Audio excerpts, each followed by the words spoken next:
কত বড় বড় ছোট বোয়াল মাছ, একদম বিলের তাজা বোয়াল, জ্যান্ত বোয়াল নিয়ে এসেছি। তো বোয়ালগুলো বানাবো, আর আজকে বোয়াল মাছের রেসিপি তোমাদেরকে দেখাবো। তো সম্পূর্ণ ভিডিওটা দেখার জন্য আমাদের পাশে থাকো।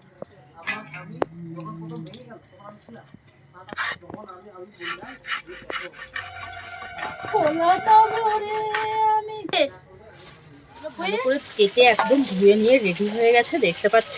তো মাছগুলো কেটে ধুয়ে নিয়েছি। এবার এর ভেতরে লবণ হলুদ দিয়ে ভালো করে, হলুদ গুঁড়ো দিয়ে দিলাম, লবণ দিয়ে দিলাম। যেহেতু বোয়াল মাছ ফাটে তাই জন্য একটু সরষের তেল দিয়ে মাখিয়ে নেব। এবার এটাকে ভালো করে, দেখতে পাচ্ছ, মাখিয়ে নেব। এটা যাতে তেলে দিলে না ফাটে সেই জন্য সরষের তেলটা অবশ্যই দিও। কড়াইতে তেল দিয়ে দিচ্ছি। কড়াইটা ভালো করে গরম করে তারপরে কড়াইতে তেল দিয়ে দিতে হবে। দিয়ে এর মধ্যে এবার মাছগুলো আমি দু চারটা করে ভাজা করে নেব।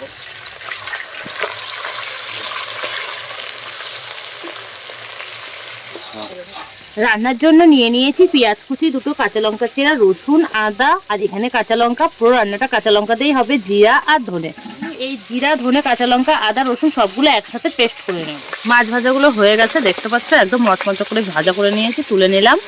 লবণ হলুদ দিয়ে মাখিয়ে নিয়েছি। মাখিয়ে নিয়ে এবার ভাজা করে নেব। আলু যখন নাড়াচাড়া করে ভাজা করছি, আলুগুলো কুচিয়ে রাখা টমেটো কুচিগুলো দিয়ে দিচ্ছি। রসুন, আদা, রসুন, জিরা, সম্পূর্ণ কাঁচা লঙ্কা সম্পূর্ণ পেস্টটা একবারে দিয়ে দেবো। নাড়াচাড়া করে মশলাটাকে কষাতে থাকবো।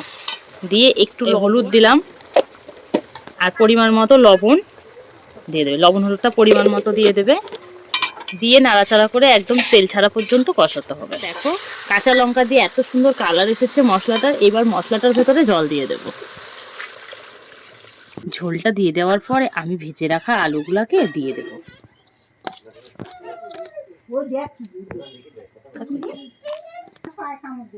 ঝোলটা টকবক করে ফুটবে যখন, ঠিক সেই সময় দিয়ে দেবে। একটু হালকা করে নেড়ে দেব। মাছের সাথে এই দুটো কাঁচা লঙ্কা চেরা দিয়ে দিলাম। এবার আর 5 মিনিটের অপেক্ষা। একটু গরম মশলা দিয়ে দিচ্ছি সব শেষে। হয়ে গেছে, একটু নাড়া দিয়ে তরকারিটা নামিয়ে। দেখুন বন্ধুরা, কত সুন্দর হয়েছে রেসিপিটা, কত সুন্দর এবং লোভনীয় একটা রেসিপি।